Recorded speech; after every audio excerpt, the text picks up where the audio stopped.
This is Pulse of Africa, the face and voice of Africa.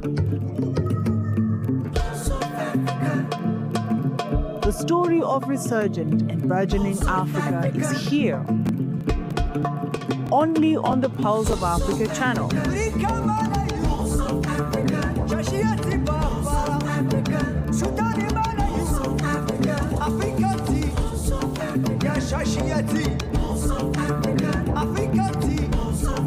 Pulse of Africa, the face and voice of Africa.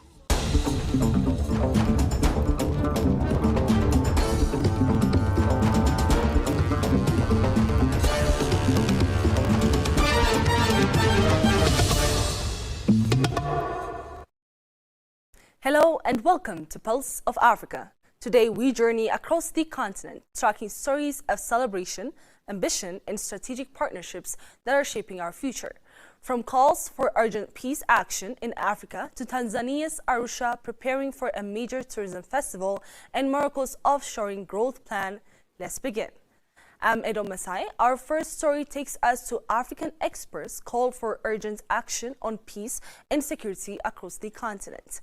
African policymakers and peace and security experts have called for stronger collective action to address growing instability across the continent, warning that Africa is facing an increasingly complex security environment marked by expanding conflicts and humanitarian crisis.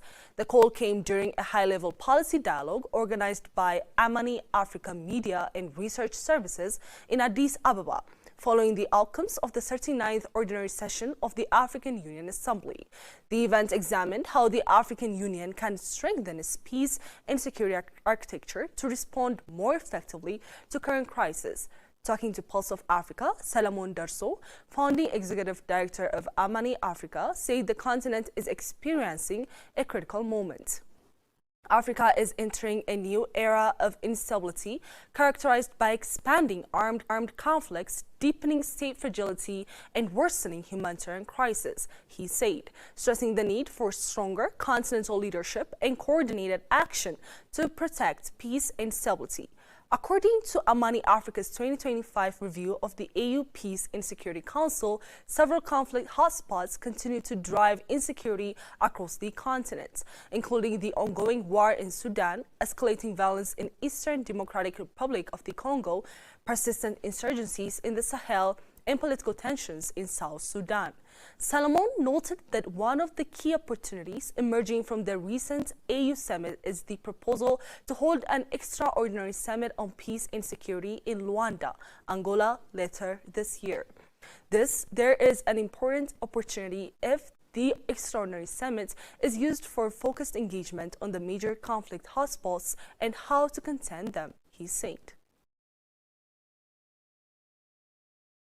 There is an opportunity that is one of the most important outcomes of the summit that relates to peace and security, and that opportunity is the proposal for an extraordinary summit on peace and security that will be held in Luanda.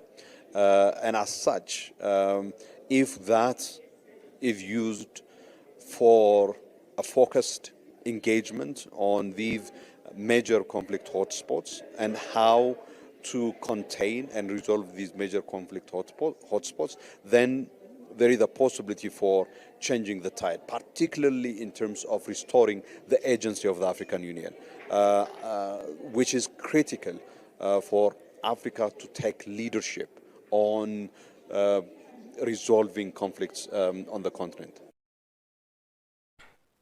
Ambassador Liberata Mulamula, African Union Special Envoy on Women, Peace and Security, emphasized that strengthening peace and security must remain a top continental priority. Peace and security must remain central to Africa's development agenda, she said, adding that inclusive peace processes and stronger preventive diplomacy are essential for sustainable stability. This peace, it has our primary responsibility. Based on the already normative frameworks, we have enough legal instruments. We have the Constitutive Act. So now we say we have to move from declarations to action. commitments to action. There's so much suffering of our people in the conflict areas that we have mentioned. So it is time that we have to mobilize the important political will to mobilize our own resources, because the world is not there for us, for Africa. We have to take up this primary responsibility and ownership of the peace, the security we want, but also to be part of the architect of the African we want, the Agenda 2063. Experts at the forum also stressed the importance of strengthening the African Peace and Security Architecture, APSA, and ensuring sustainable financing for peace operations as the continent seeks to address its growing security challenges.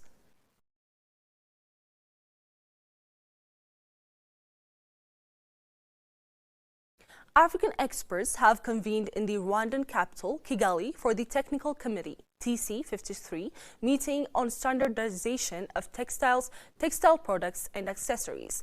The forum focused on finalizing agreements and establishing key standards and labeling systems for the textile sector, with the aim of strengthening trade and supporting economic growth within the continent's textile industry. Hermogene Nsengimana, Secretary General of the African Organization for Standardization, ARSO, highlighted that Africa still faces a significant gap in developing common quality standards. He added that currently only about 25% of the standards required for all products in the African common market have been established. Nsengimana said that ARSO has set a target to significantly reduce this gap within the next 4 to 5 years in order to improve product competitiveness and facilitate smoother trade across the continent. The meeting, organized by the ARSO, also focused on finalizing discussions on 26 African standards related to textiles, clothing, and textile-made equipment.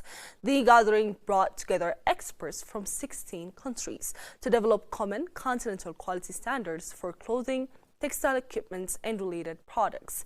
The harmonized standards are designed to remove barriers that complicate the movement of goods across borders, thereby facilitating faster and more efficient trade across the continent. By aligning quality requirements, African countries aim to maximize the opportunities offered by AfCFTA and create a more competitive and integrated market, according to the meeting organizers.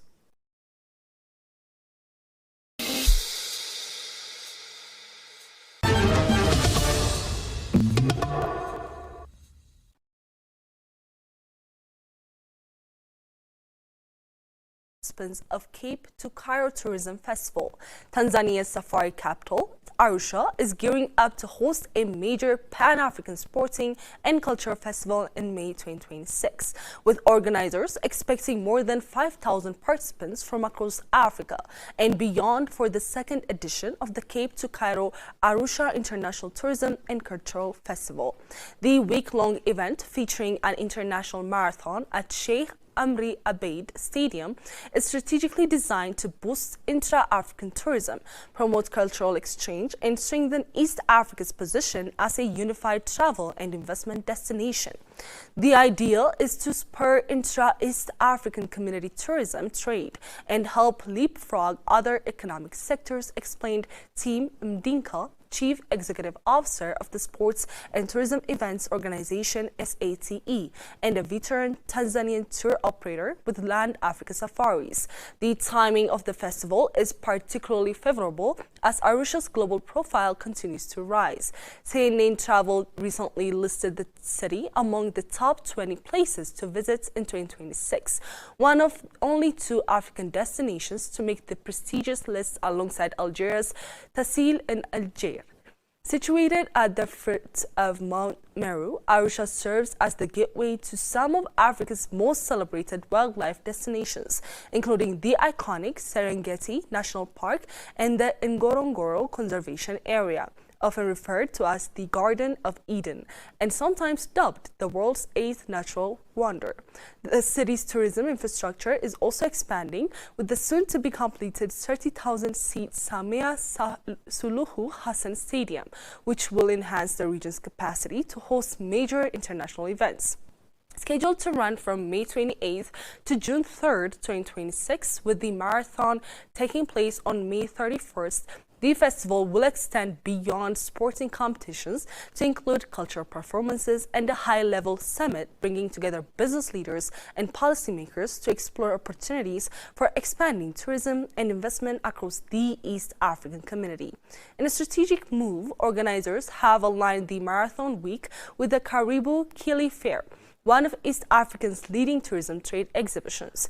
This scheduling creates a 2-week tourism and business corridor expected to maximize economic benefits for the region.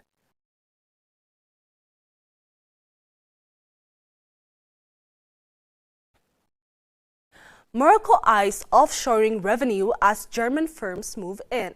Morocco unveiled a strategic vision for its offshoring sector in late January, aiming to nearly double the industry's revenue to MAD 40 billion, approximately $4 billion by 2030.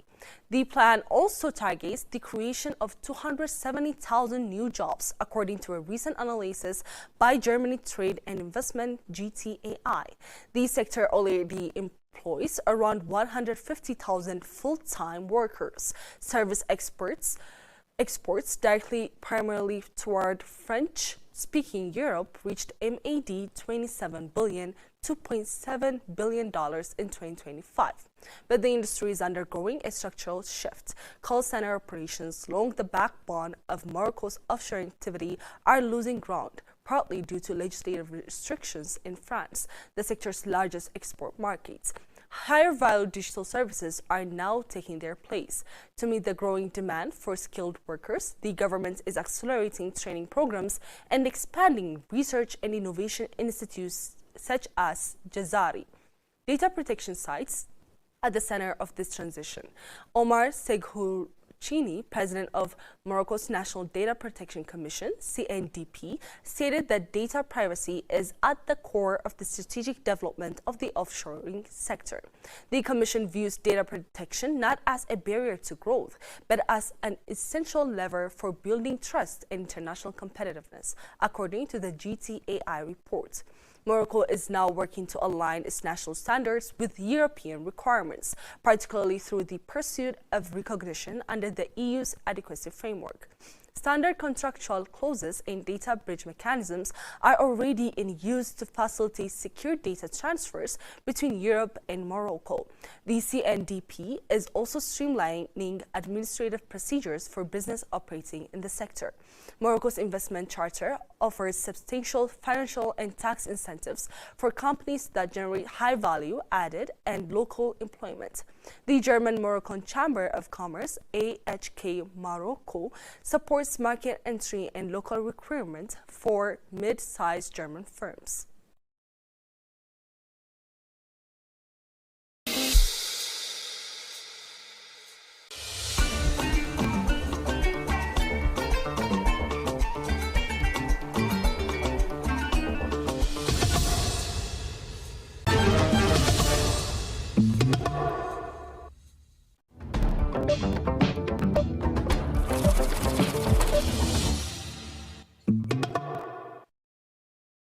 Now let's turn to business news. African Export-Import Bank, Afreximbank, welcomes GCR ratings. GCR latest rating action on the bank, affirming the bank's international scale long and short-term issuer ratings of A and A2 respectively. The outlook was revised to stable from Rating Watch Evolving. GCR has also affirmed the international scale long-term program rating on the USD 5 billion Global Medium-Term Note program of A.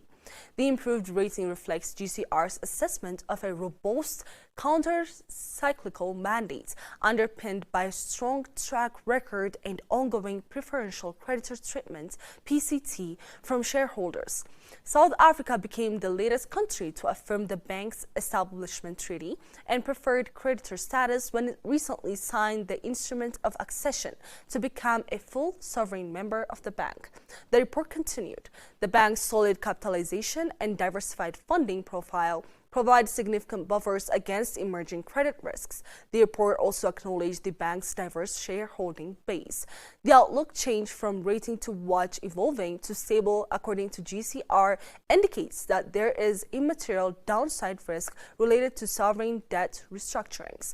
Afreximbank's risk management framework was independently assessed in 2025 and registered as complying with international standard ISO 31000/2018, which demonstrates the bank's commitment to maintaining best practices in support of its mandate as the continent's leading trade finance institution.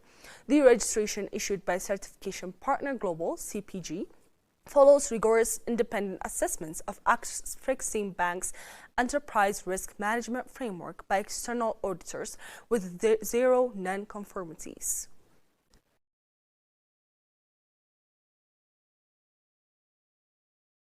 The International Monetary Fund says discussions with authorities in Gabon have focused on strengthening economic reforms and maintaining macroeconomic stability. An IMF staff team led by Aliona Sebotari visited Libreville from February 25 to March 6, 2026 to hold technical talks with government officials on recent economic and policy developments.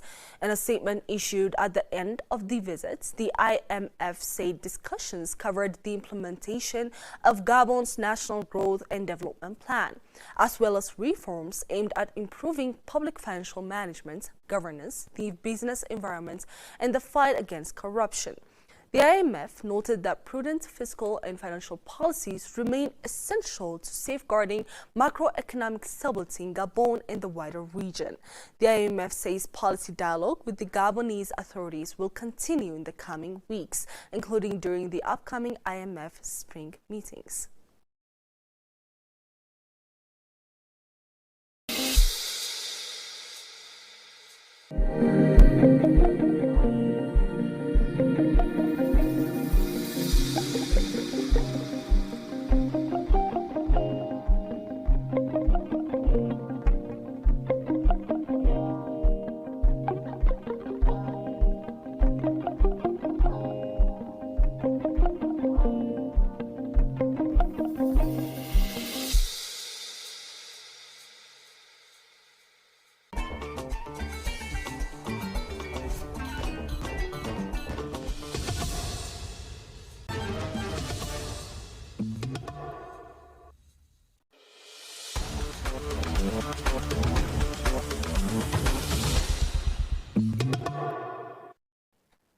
And finally, we have sport news. Confederation of African Football has released the official dates and kick-off times for the quarter-finals of the Total Energies CAF Confederation Cup, with matches set to take place across Africa from 14 up to 22 March.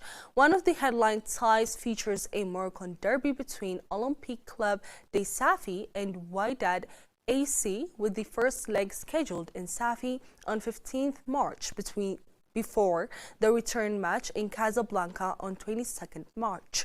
Egypt's Al Masry SC will face Algeria's CR Belouizdad, while another Egyptian giant, Zamalek SC, travel to take on Congolese side AS Otho in their opening leg on 14th March. In another quarter-final encounter, DR Congo's AS Maniema Union will host Algeria's USM Alger before the decisive return leg a week later in Algeria. The quarter-finals will be played over 2 legs, with aggregate winners advancing to the semi-finals scheduled for 10 up to 12 April and 17 up to 19 April. The 2-legged final of Africa's second-tier club competition is set to take place in May as teams battle for continental glory.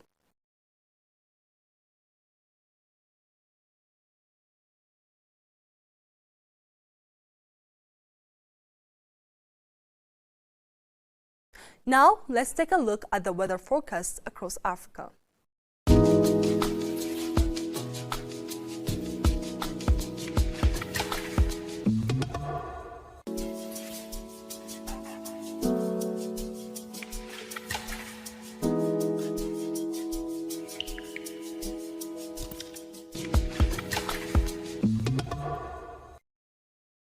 And that's a wrap on our headlines for this hour. From Tanzania's Arusha preparing for a major tourism festival and Morocco's offshoring growth plan, the pulse of Africa beats strong. The conversation doesn't stop here. For more in-depth analysis and daily updates, make sure to connect with us. Subscribe to our YouTube channel. Like and follow our page on Facebook. And for the quickest headlines, follow us on TikTok. I'm Edo Masai for Pulse of Africa. Thank you for joining us. Goodbye.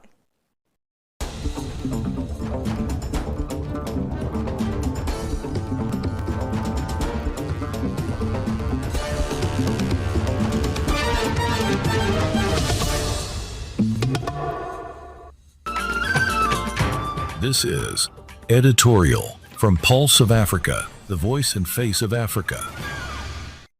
Africa must navigate global shockwaves of US-Israel-Iran war.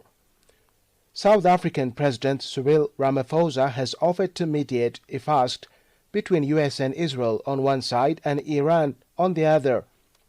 There is much to read into this considering recent developments. Earlier, the African Union called for restraint between the warring parties. This is one more case elucidating Africa being affected by global development. It is no cause too. As the conflict between the United States, Israel, and Iran intensifies, Africa stands at a critical juncture. Since the outbreak of the hostilities on February 28 with Iran's vital infrastructures, including government, economic, military installations, and shipping assets, being targeted, the ripple effects are beginning to be felt across the continent. The US has projected a war duration of 4 to 5 weeks, but Iran's retaliatory missile strikes on US bases in Gulf countries and Iran's declaration of closing the strategic Hormuz Strait threaten to escalate the crisis further. For Africa, a continent heavily reliant on imported oil from Gulf countries, these developments pose threats to economic stability and security, demanding resilient, strategic responses both in the short and long term. It should be no cause for panic, though but an event for sober reflection and swift action. The closure of the Strait of Hormuz, a vital maritime corridor through which approximately 20% of the world's oil passes, poses an immediate threat to global oil supplies, particularly putting Asian countries at a disadvantage. As the war drags on, production is expected to dwindle significantly, if not altogether stopped. As oil prices surge, African economies that depend heavily on imported fuel and energy resources are vulnerable to inflation, rising transportation costs, and potential energy shortages. Based on recent data, particularly from 2025, a significant number of African countries rely on the Gulf region, primarily Saudi Arabia, the UAE, Kuwait, and Oman, for oil imports, especially refined petroleum products. This is heavily driven by East Africa, where 77% of the region's 685,000 barrels per day imports came from the Mid-East Gulf in 2025. Historically, the continent's heavy dependence on fossil fuels, both for domestic consumption and export, has made it susceptible to global shocks. As the war continues to escalate, Africa's economic security must be prioritized through resilience-building strategies. One immediate recommendation is for countries to diversify their energy sources and strengthen regional cooperation to secure alternative supplies. Additionally, nations should accelerate the development of renewable energy sources, solar, wind, hydro, leveraging Africa's abundant natural resources. Ethiopia's pioneering efforts in expanding renewable energy capacity serve as a model for the continent. It has invested heavily in hydroelectric projects and solar farms aiming to become a regional energy hub. African policymakers and stakeholders must also think long-term. The war has exposed the fragility of the global fossil fuel dependency and presents an opportunity to pivot toward a more sustainable energy future. Transitioning to clean and green energy is not just an environmental imperative, but a strategic economic move. Investing in electric vehicle EV infrastructure, such as EV trucks and rail networks, can revolutionize transport, reduce dependency on imported fuels, and create new economic opportunities. Expanding EV adoption and green energy corridors across Africa could also mitigate future shocks from geopolitical conflicts in oil-rich regions. Africa's vast natural resource endowment, minerals, solar, wind, and hydro potential, positions it uniquely to lead this energy transition. Countries like Namibia, South Africa, and Kenya are already making strides in renewable energy deployment, demonstrating that a sustainable energy shift is feasible and economically advantageous. Moreover, regional cooperation frameworks like the African Union's Agenda 2063 emphasize the importance of sustainable development and energy independence, which align with the continent's long-term strategic interests. However, navigating the potential shock waves from the ongoing conflict requires a comprehensive approach. Firstly, Africa must strengthen its regional integration and strategic reserves to buffer against supply disruptions. Secondly, it should promote energy diplomacy, energy directly with diversified supplies to guarantee interrupted supplies despite the war. Third, investment in technological innovations such as smart grids, energy storage, and microgrids can enhance resilience and ensure continuous energy supply in times of crises. Security-wise, the conflict underscores the importance of maintaining peace and stability within Africa's borders. The continent must reinforce its defense mechanisms and counter terrorism efforts, especially in regions vulnerable to destabilization and global tensions. In parallel, diplomatic engagement with global powers and adherence to non-alignment principles can help Africa maintain strategic independence, avoiding being dragged into conflicts that do not serve its interests. More broadly, Africa must embrace a paradigm of resilience, building economic, energy, and security systems capable of withstanding external shocks. This includes fostering innovation, investing in education, and promoting regional cooperation to harness the continent's collective strength. The ongoing crisis is a stark reminder that Africa's future cannot be solely dependent on external factors. It must be shaped by bold, visionary policies rooted in sustainability, technological advancement, and regional solidarity. In a nutshell, the ongoing war between the US, Israel, and Iran poses immediate and long-term challenges to Africa's economy and security. While the full impact remains to be seen, the continent's resilience and strategic foresight will determine its ability to navigate these turbulent times. Africa must seize this moment as an impetus for transformative change, accelerating the transition to renewable energy, strengthening regional integration, and fostering innovative security and economic policies. The continent's abundant resources and youthful population are assets that, if harnessed wisely, can propel Africa toward a future of sustainable prosperity and regional stability. The path ahead demands courage, clarity, and cooperation, qualities that have always defined Africa's spirit. Now is the time for bold action to secure a resilient, sustainable future for all Africans. This is Editorial from Pulse of Africa, the voice and face of Africa.